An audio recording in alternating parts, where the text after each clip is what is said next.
Rosie? Oh, wow. Sorry. This is actually a pretty good book, Rosie. Honey Rose found this yesterday, this story, Bad Pets on the Loose. And I gotta say, it's actually a lot better than I thought it was gonna be. So we'll continue on with these kinds of stories, like Bad Pets on the Loose. The one that I could hardly put down just a second ago. It's actually part of this side of our genre theme.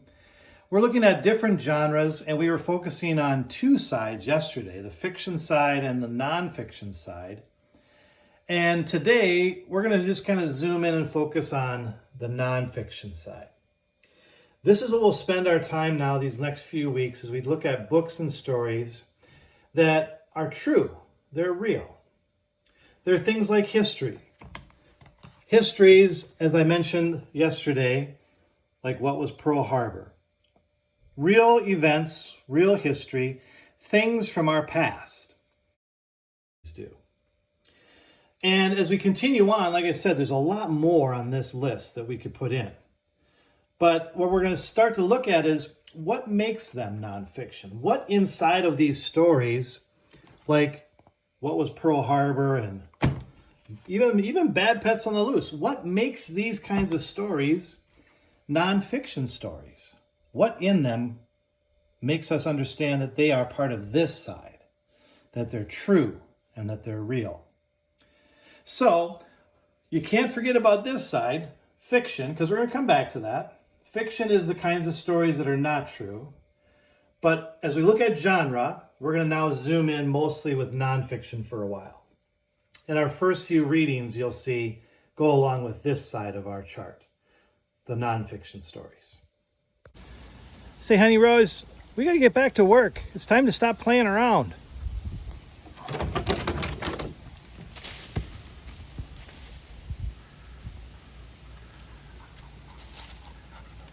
Okay, serious. We got to get back to work, honey. Okay, this is the last one, okay? Here we go. Come on, bring it back. We've got to get back to work, honey. Come on. Kids are waiting.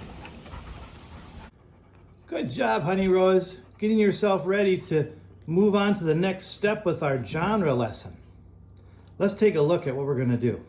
All right, Honey Rose, we're going to move on now to our reader's notebooks. I like yours, a Gopher notebook. That's really awesome. We're going to find a new page in there, and we're going to start to copy down what we have so far. In our reader's notebooks, we're going to make our genre chart like we've been seeing for the last few days, and we're going to start to add on to it. So you see in here we have the side that's fiction, those stories that are not true, and then the side that is nonfiction, which are the stories that are true. And those are the ones we've been focusing on today, like your story that you've been reading, Honey Rose. And this chart that we have today is going to help us as well. If you take a look at this chart, there's a whole lot of genres shown and with little pictures to help us understand what they might be about. In this chart, there's a lot of nonfiction genres. So we can use some of these ideas to add on to our reader's notebooks. In our reader's notebooks then, I put down at the bottom here another example of how that's going to look. And we have in our nonfiction side, the ones we've talked about so far. But looking up here at this chart, I see a lot of other ones that I could include.